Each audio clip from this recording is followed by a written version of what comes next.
ये पुस्तक सतलोक आश्रम मैनेजमेंट हरियाणा ने संत रामपाल जी के परिवार ने ही पूरे भगत समाज में बंटवाई है, पूरे भगत समाज में। और हर भगत के घर पे ये पुस्तक मिल जाएगी 60-70 पेज की। जब जब भूल पड़े कि गुरुजी ने जेल से भेजी है, गुरुजी ने जेल से भेजी है। अरे इसी पुस्तक में सतनाम के 34 नियम लिखे हुए हैं।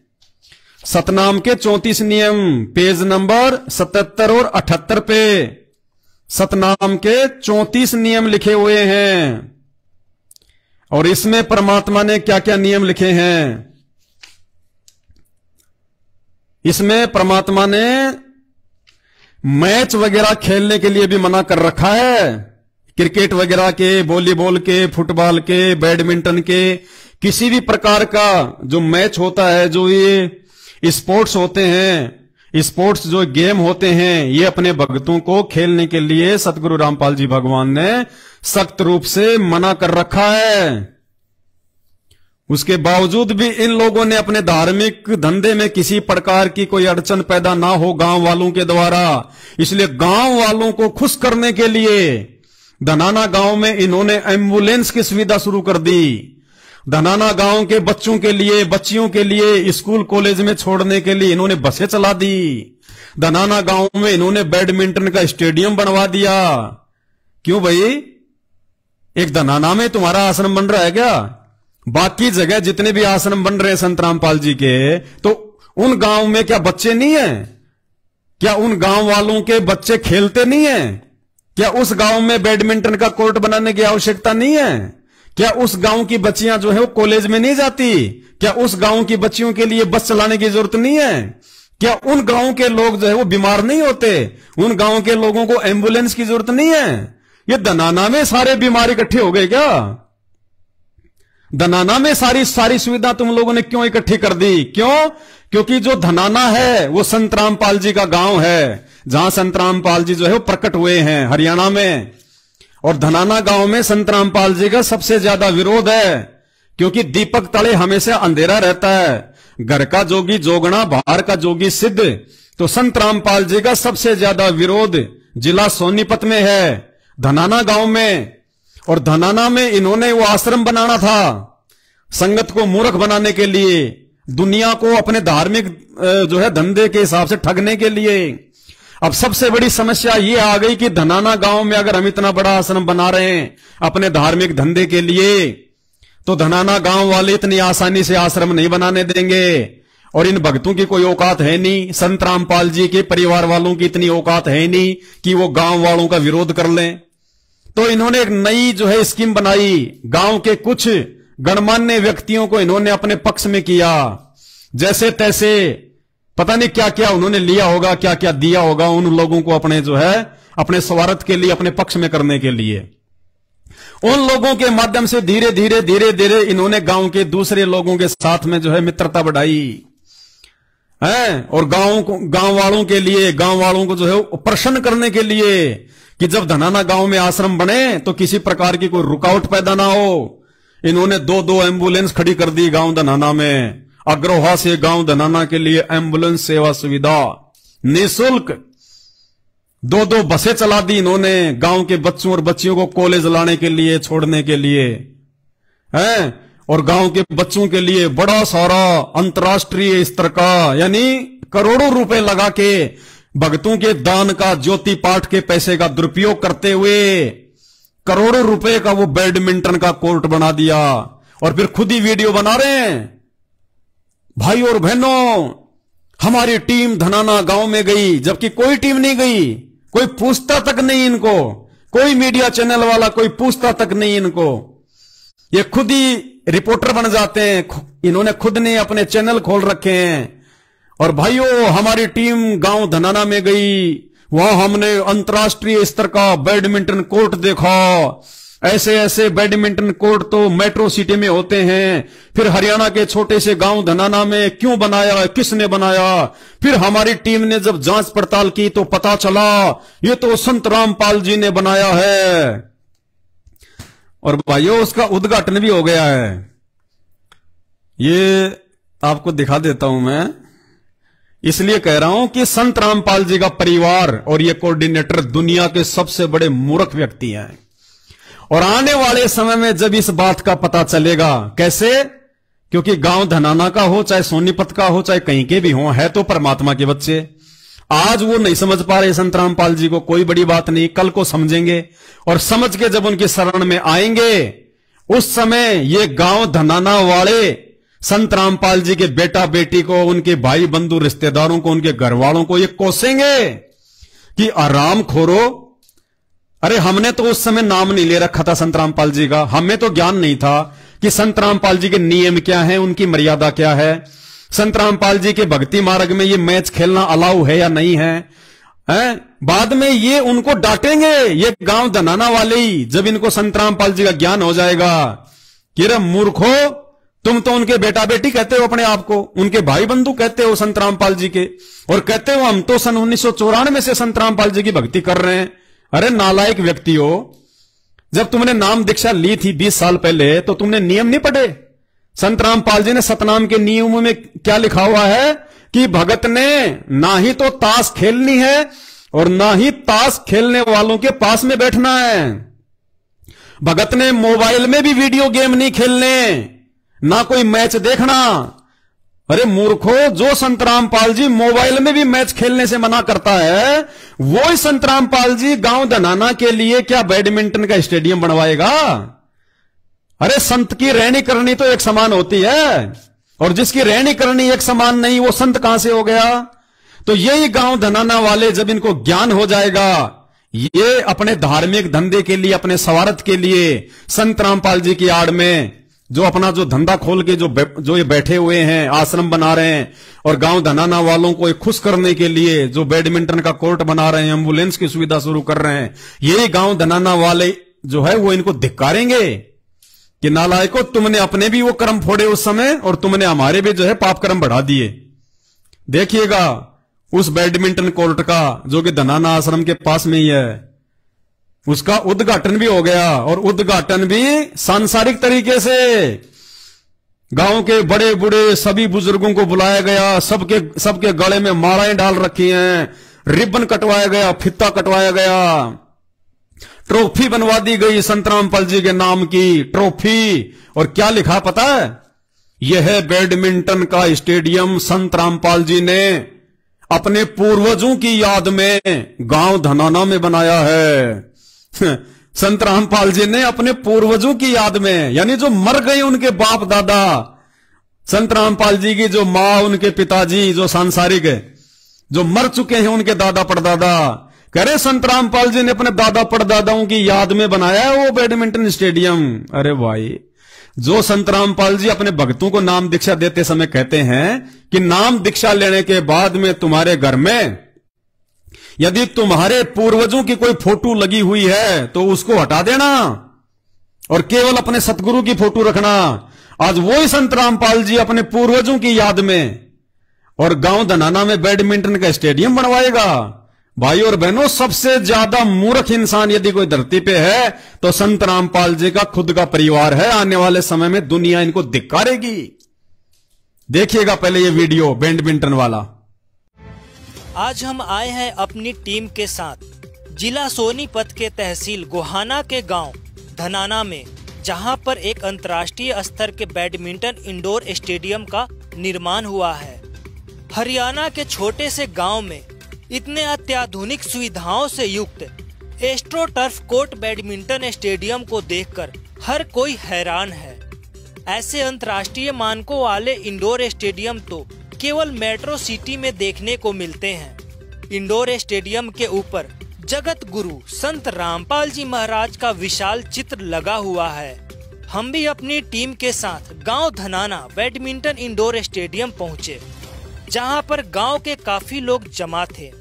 उपस्थित लोगों को पूछने पर पता चला कि आज इस बैडमिंटन स्टेडियम का उद्घाटन होना है, जिस कारण से लोगों की भारी भीड़ उत्सुकता के साथ जमा हुई है। हम भी अपनी टीम के साथ इस बैडमिंटन इंडोर स्टेडियम में दाखिल हुए। चारों तरफ कुर्सियां लगी है जिस पर बड़े बुजुर्ग बैठे हैं। एक तरफ टेबल पर फूल मालाओं के अंबार के साथ जगत गुरु संत रामपाल जी महाराज की चित्र लगी ट्रॉफी रखी है। पीछे मंच पर सम्मानित लोग बैठे हैं। सामने की दीवार पर भी संत रामपाल जी महाराज का बड़ा चित्र लगा हुआ है। स्टेडियम के बीचों बीच सुंदर बैडमिंटन कोर्ट बना हुआ है, जिस पर एस्ट्रो टर्फ की मैट बिछी है, जिस पर बहुत से लोग बैठे हैं। उद्घाटन समारोह शुरू हुआ। कोर्ट के बीच लगे रिबन को गांव के सबसे वरिष्ठ नागरिक द्वारा काटा गया। तत्पश्चात उपस्थित व्यक्तियों द्वारा संत रामपाल जी महाराज का जय घोष किया गया।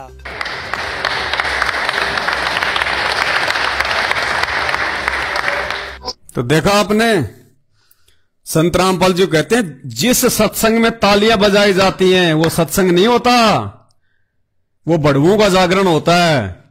और ये भगत होके, अब वो जगत वाले, वो गांव वाले तो बेचारे नादान हैं, उनको हम क्या दोष दें? वो जगत वालों का क्या दोष बेचारों को? उनको तो कुछ मालूम ही नहीं है कि संत रामपाल जी के क्या नियम है, क्या मर्यादा है। ये जानबूझ के सांची तज रहे हैं, ये जानबूझ के अपनी गाड़ी का टायर पंचर कर रहे हैं, और पीछे पीछे वो लाखों की नादान संगत जो इनको दान धर्म कर रही है, ज्योति पाठ का इनको पैसा दे रही है, उनके वो कर्म फोड़े जा रहे हैं। इसलिए परमात्मा कहते हैं गुरु बिन माला फेरते, गुरु बिन देते दान, गुरु बिन दोनों बेकार है, चाहे पूछो वेद पुराण। लेकिन कौन समझाए मूर्खों को? ये कर्म फूट रहे, कर्म सबकी मर्यादाएं टूटी हुई हैं, और ये परिणाम जब भोगने का समय आएगा तब इन भक्तों को पता चलेगा कि हमने कितनी बड़ी गलती कर दी अपने जीवन की। सतगुरु के आदेशों के बिना, सतगुरु की आज्ञा के बिना, सतगुरु के सन्मुख वचन के बिना हमने उनके परिवार वालों को बहुत बड़ा समझ के हैं, जबकि सबसे बड़े काल प्रेरित, सबसे बड़े अज्ञानी, सबसे बड़े पाखंडी यदि संगत में कोई है तो संत रामपाल जी का खुद का परिवार है। तो ये परिणाम भोगना पड़ेगा संगत को। परिवार तो भोगेगा, भोगेगा जाएगा कहां? इनको भी भोगना पड़ेगा। जबकि इसी पुस्तक में जब जब भूल पड़े, इसमें सतनाम के नियम लिखे हुए हैं, पेज नंबर 77, 78 पे पढ़ लेना। संत रामपाल जी ने ताश तक खेलने के लिए अपने भगत को मना किया है कि जो मेरा भगत होगा वो ताश भी नहीं खेलेगा। ताश क्या होती है? और इन्होंने क्या क्या खिला दिया भैया, आपको देख लो, अब आपकी आंखों के सामने है। बताओ, संत रामपाल जी यहां पे सतलोक से चल के बैडमिंटन के स्टेडियम बनवाने आए हैं। भक्ति गई भाड़ में, भक्ति गई तेल लेने। अब तो खेलेंगे, खाएंगे, कूदेंगे। वो वाणी है ना एक परमात्मा की, आज करे सो काल करे सो आज कर, और आज करे सो अब, पल में प्रलय होएगी बहुर करेगो कब। तो संत रामपाल जी के परिवार ने तो उस वाणी का उल्टा मीनिंग कर दिया अपने अज्ञानता के कारण, कि आज करे सो काल कर और काल करे सो परसों। अरे इतनी भी जल्दी क्या है, अभी जीना तो है बरसों। तो इन्होंने तो सारा उल्टा सिस्टम सेट कर दिया संत रामपाल जी के ज्ञान की, उनके मिशन की, ऐसी की तैसी करके रख दी, चटनी बना के रख दी चटनी। और भक्तों को चटा रहे हैं कि चाटो भक्तों चाटो, जितना हो सके उतना चाट लो, बाद में पता नहीं ये कर्म फोड़ने का मौका मिले या ना मिले। तो भाई साहब, ये जो सतनाम के जो नियम है, इनको आंख फाड़ के देख लेना। संत रामपाल जी ने क्या क्या लिखा हुआ है भक्ति मर्यादाओं के विषय को लेके। ये देखो, इसका पेज नंबर 75 है, ये पेज नंबर 75, भक्ति मर्यादा। और इसमें नियम नंबर 2 क्या लिखा हुआ है? टीवी, कंप्यूटर तथा मोबाइल में फिल्म, सीरियल, मैच, कार्टून देखना तथा मोबाइल में वीडियो गेम आदि नहीं खेलना।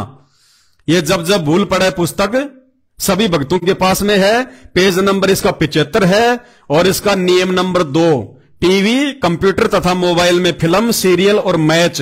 यानी मैच तो हमने किसी टीवी में भी नहीं देखने। और फिर क्या कह रहे हैं? तथा मोबाइल में वीडियो गेम आदि नहीं खेलना, यानी मोबाइल में भी गेम नहीं खेलना हमने। और इन्होंने तो धरती पे बना दिया बैडमिंटन कोर्ट, स्टेडियम बना दिया दुनिया के खेलने के लिए, और सुबह शाम ये भी जाएंगे खेलने के लिए, क्योंकि इन्होंने तो बनवाया ही है। तो भाई और बहनों, संत रामपाल जी के परिवार ने ना संत रामपाल जी को 1% भी समझा और ना उनके ज्ञान को 0% समझा। इसलिए दास बार बार कहता है, पिछले 8 साल से भोगता हुआ आ रहा है कि संत रामपाल जी का परिवार धरती पे काल का पक्का दूत है, पक्का एजेंट है। ये समझ लो साक्षात ज्योति निरंजन वो काल संत रामपाल जी के परिवार के रूप में धरती पे प्रकट है। और सौभाग्य उन आत्माओं का जो साध संगति से जुड़ गई, जो बच गई, क्योंकि साध संगति हाथी की सवारी है और संत रामपाल जी का परिवार, ये मैनेजमेंट, ये गधे की सवारी है, गधे की सवारी।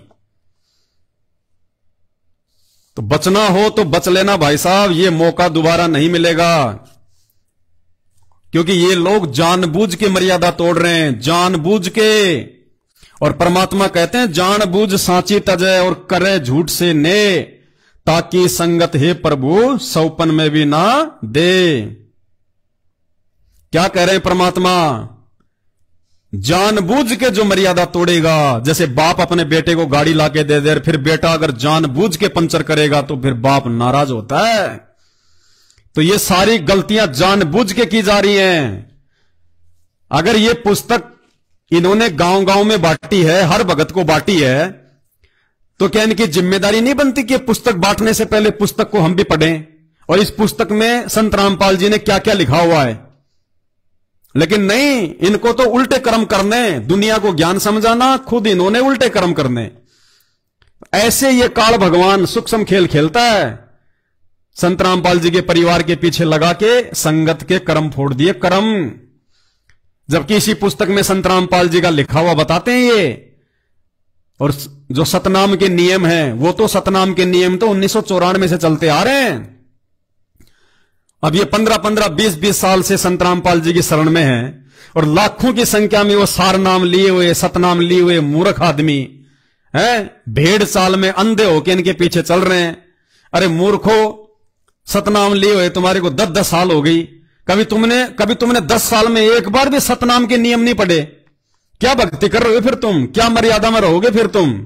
अगर एक बार भी तुम सतनाम के नियम देख लेते कि मैंने सतनाम तो ले लिया गुरुजी से, लेकिन सतनाम के नियम क्या दिए परमात्मा ने, तो तुम ये गलतियां नहीं करते। अगर एक बार भी सतनाम के नियम देख लेते तो। लेकिन नहीं, किसको फुर्सत है नियम देखने की? कर्म फोड़ने की फुर्सत बहुत है। अब फोड़ लो अपने कर्म। उस दान का दुरुपयोग हो रहा है कि नहीं हो रहा? सरेआम आश्रम बनाए जा रहे हैं अपने धंधे के लिए, तुम्हें कुछ नहीं मिलना। तुम्हारा तो पैसा, तुम्हारी मजदूरी, तुम तो फोकट में कुछ नहीं, अपना समय और धन बर्बाद कर रहे हो। तुम्हारा बाप जेल में बैठा हुआ है, भक्ति करने के लिए तुम्हारे को घर पे परमात्मा ने आश्रम बना के दे रखा है। भगत का घर ही उसका असली आश्रम है। बाकी तो तुम दुनिया के धार्मिक धंधे के लिए मजदूरी कर रहे हो, कुछ नहीं मिलेगा। और ऊपर से तुम्हारे दान का सरेआम दुरुपयोग, तुम्हारे मुंह पे दुरुपयोग। अब हजारों की संख्या में लोग रोजाना उस धनाना आश्रम में जाते हैं मजदूरी करने के लिए, और सबको पता है कि यहां पे बैडमिंटन का स्टेडियम बना दिया। किसी माई के लाल की हिम्मत नहीं है कि एक बार हम उनसे ये पूछ लें कि भाई तुम ये क्या कर रहे हो। गुरुजी ने तो अपने सत्संगों में कितनी बार कह रखा है कि भगत को कोई भी स्पोर्ट्स का गेम नहीं खेलना जिससे हमारे समाज से बर्बाद हो। गुरुजी ने सतनाम के नियम में ताश तक खेलने के लिए मना कर रखा है, देखने के लिए मना कर रखा है, वीडियो गेम तक मोबाइल में देखने के लिए मना कर रखे हैं, टीवी में मैच तक देखने के लिए मना कर रखे हैं। सतनाम के नियम में लिख रखा है। और भाई तुम ये क्या कर रहे हो?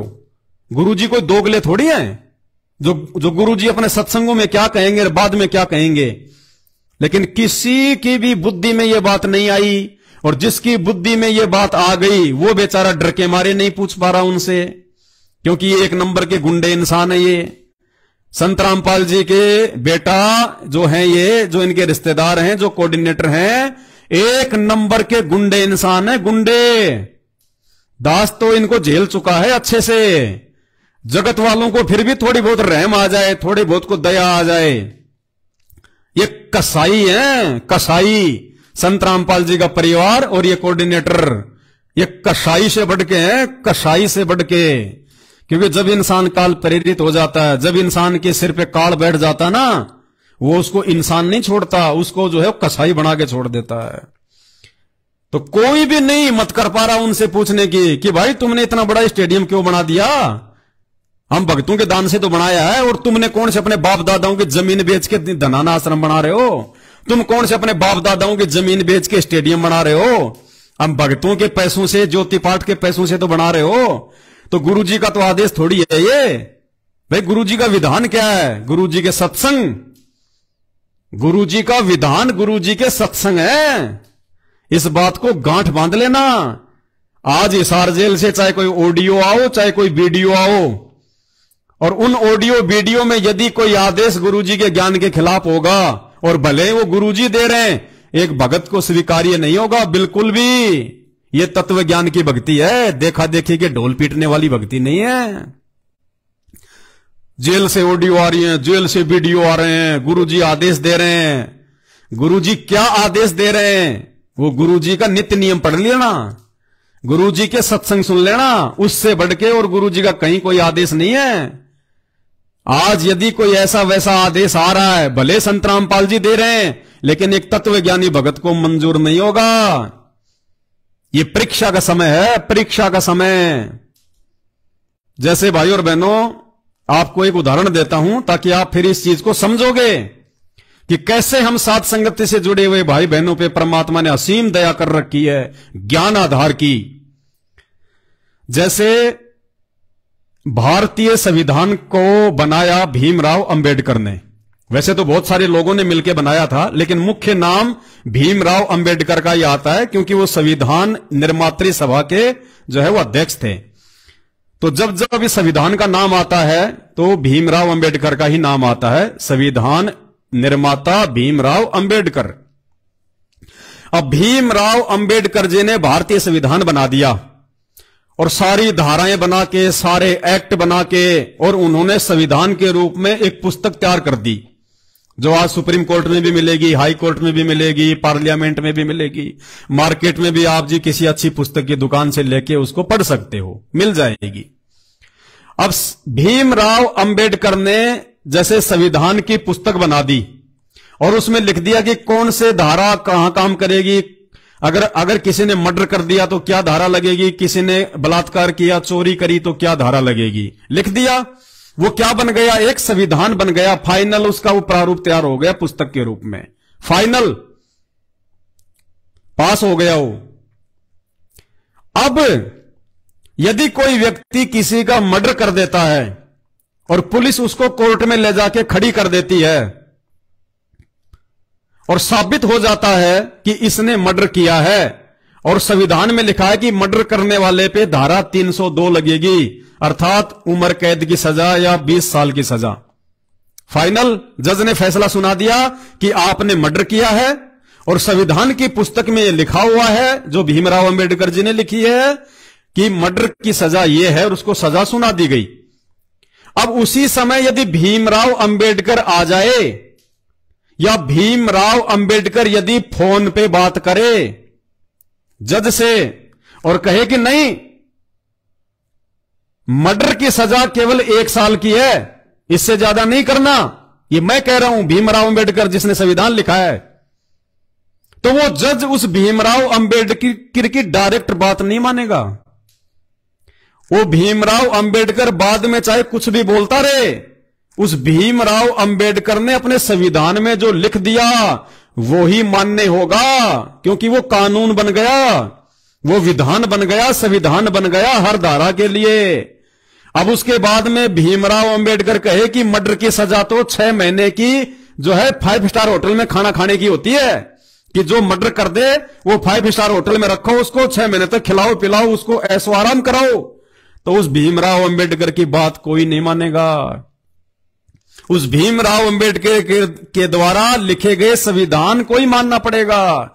ठीक इसी प्रकार भाई और बहनों, हिसार जेल जाने से पहले, सन 2014 से पहले, संत रामपाल जी ने अपने सत्संगों में, अपनी पुस्तकों में, अपने प्रवचनों में भक्ति का संविधान बना के छोड़ दिया। उनके सत्संग, उनकी पुस्तकें जो 2014 से पहले लिखी जा चुकी हैं, सन 1994 से 2014 तक उन्होंने जो सत्संग किए, वो उनका विधान है, उनका संविधान है।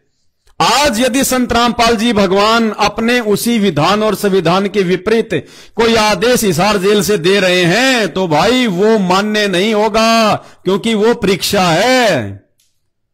इसलिए हम सत्सेवक भाई बहन केवल अपने परमात्मा के विधान पे चलते हैं, उनके संविधान पे चलते हैं। भाई और बहनों, ये तत्व ज्ञान की भक्ति है। मार खा जाओगे, काल कान पकड़ के ले जाएगा, जैसे मैनेजमेंट वालों का आए दिन लेके जा रहा है। तो क्या कह रहे हैं परमात्मा? जानबूझ के मर्यादा तोड़ने वाले का फिर क्या होगा? सुन लो सत्संग। और ये सतलोक आश्रम मैनेजमेंट हरियाणा, गुरुदेव का कलयुगी परिवार, ये भक्तों की ऐसी तैसी करवाने के लिए, दुर्गति करवाने के लिए जानबूझ के काल प्रेरणा से मर्यादा तोड़ रहा है, जानबूझ के। अरे संत रामपाल जी का जिसने नाम ले रखा है, मूर्ख से मूर्ख व्यक्ति को भी इतना तो विचार करना चाहिए कि रे गधो, जो संत रामपाल जी ताश तक खेलने के लिए मना करते हैं, कोई खेल रहा है तो देखने के लिए मना कर रहे हैं, एक मोबाइल के अंदर भी गेम खेलने के लिए मना कर रहे हैं, और ये दुनिया को गेम खिलाने के लिए बैडमिंटन बना रहे हैं, स्टेडियम बना रहे हैं। इनकी बुद्धि काल भगवान ने अपने पैरों तले नोच रखी है। अरे बाकी संगत वाले तो निकलो, तुम क्यों मूर्ख बन रहे हो? बतासे मिलेंगे, बतासे आने वाले समय में काल पकड़ के ले जाएगा, और ले जा रहा है। जितने भी लोग संत रामपाल जी के आए दिन मर रहे हैं, सारे के सारे लोग वही मर रहे हैं जो इस मैनेजमेंट के पीछे अंधे होके चल रहे हैं, जो लोग उनके परिवार के पीछे अंधे होके चल रहे हैं। संत रामपाल जी के विधान को, सत्संगों को आधार ना बना के और उनके परिवार वालों के आदेशों को आधार बना रहे हैं, वही लोग आज जो है दुर्गति को प्राप्त हो रहे हैं। और रुक जाओ, अभी तो थोड़ी बहुत बैटरी चल रही है, आने वाला है भयंकर विनाशकारी समय। जब छोटा सा कोरोना आया 2020 में, हजारों की संख्या में भगत मरे ऑक्सीजन के अभाव में, कोरोना से हॉस्पिटलों में तड़प तड़प के। संत रामपाल जी किसी के पास नहीं आए। क्यों नहीं आए? जानबूझ के गाड़ी पंचर करी है भाई तुमने, जानबूझ के। क्या कह रहे हैं परमात्मा? गुरुजी के साथ आपने जो गुरुजी से ही बात बिगाड़ ली, गुरुजी को रुसा दिया। गुरुजी कब रूठेगा? जब आप मर्यादा नहीं रखोगे। मर्यादा नहीं रखोगे तो गुरुजी रूठ गए, क्योंकि ये सारा खेल मर्यादा के ऊपर चलेगा। अब जैसे गाड़ी बना कर देगी पिता ने, चले बेटा चला, और बेटा राम पंचर करके उसमें कील गो कर खड़ा हो गया तो पिताजी उस पर खुश होगा? पंचर करके खड़ा मूर्ख, जान के कराने जाने मुझे उसका इलाज है। जानबूझ के ये जितने भी कुकर्म अपने स्वार्थ के लिए, अपने धार्मिक धंधे के लिए संत रामपाल जी के परिवार के द्वारा किए जा रहे हैं, एम्बुलेंस चलाना। अरे संत रामपाल जी तो अपनी सत भक्ति के द्वारा कहते हैं, कैंसर क्या, चाहे कैंसर का बाप क्यों ना हो, अगर ठीक ना हो जाए तो मैं सत्संग करना छोड़ दूंगा।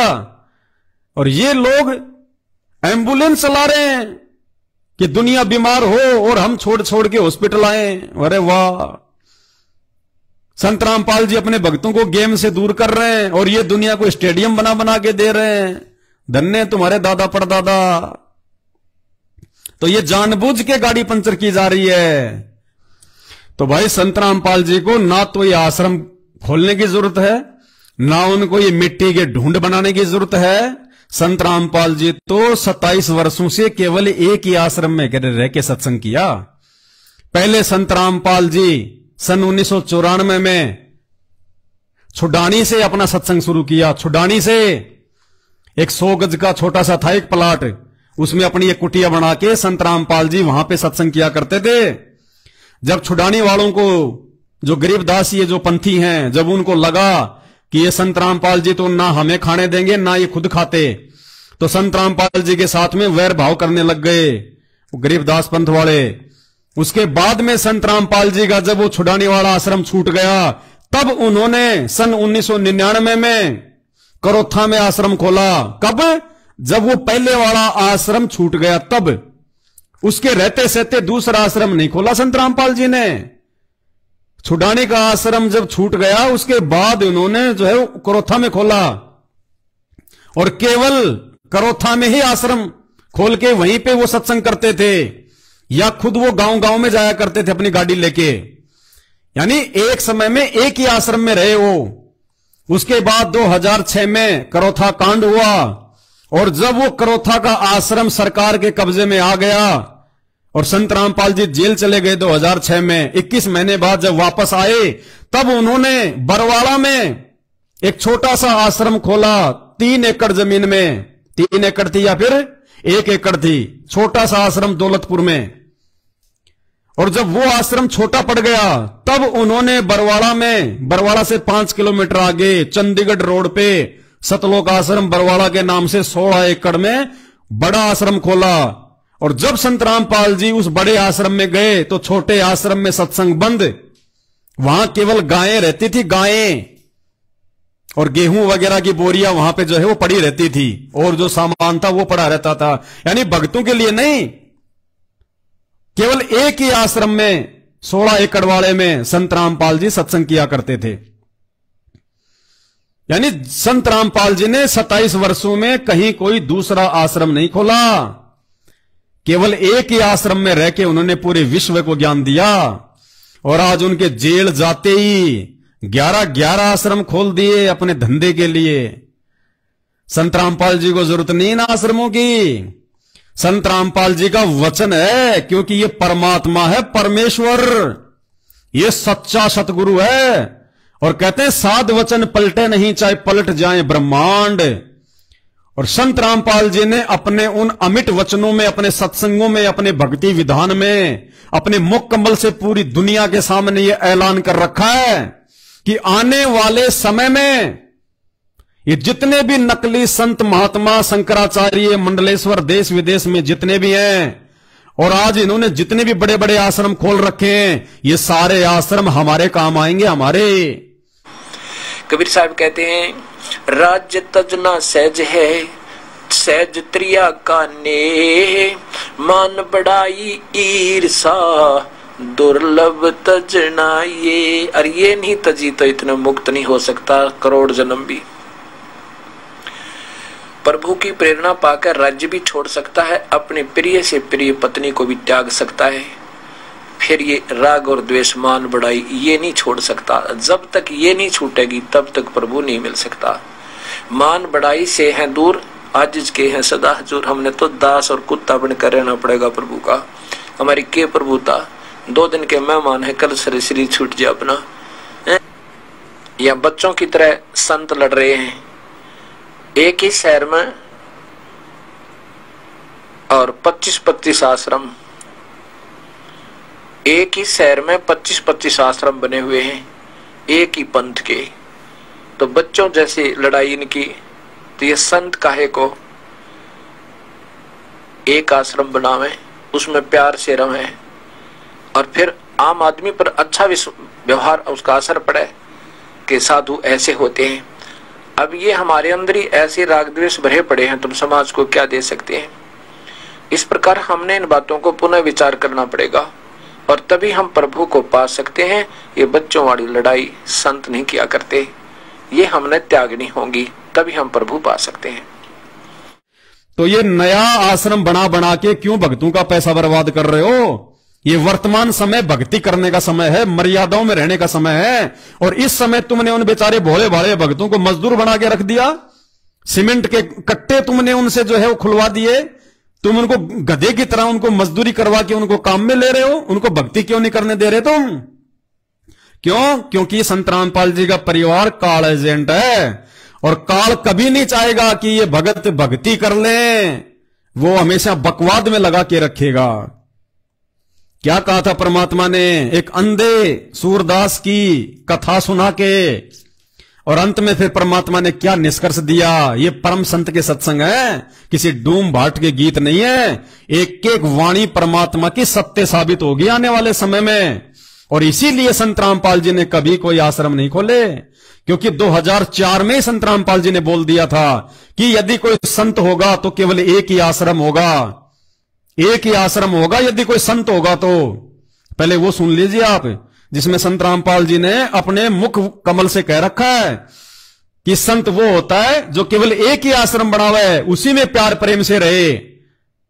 नकली संतों के विषय में बात करते हुए कह रहे हैं संत रामपाल जी, जो नकली संत एक ही शहर में जो 25-25 आश्रम जो खोल के बैठे हुए ना, उनको टारगेट करते हुए संत रामपाल जी ने 2004 में कह दिया था कि संत वो होता है जो एक आश्रम बना के उसी में प्यार प्रेम से रहे। अब वो संत जो केवल एक आश्रम की बात कर रहा है और अनेक आश्रम बनाने वाले संतों को जो लताड़ रहा है, जो मूर्खों की संज्ञा में ले रहा है, क्या आज वही संत रामपाल जी अपने प्रवचनों के खिलाफ इन मूर्खों को आदेश देगा कि तुम आश्रम खोल दो जगह जगह और तुम मेरी बदनामी करवाओ, मेरे सत्संगों को तुम फैल कर दो कि संत रामपाल जी तो कहते थे कि एक ही आश्रम होना चाहिए, और हरियाणा में संत रामपाल जी ने 4-4 आश्रम खोल दिए। सुनिए संत रामपाल जी का वचन।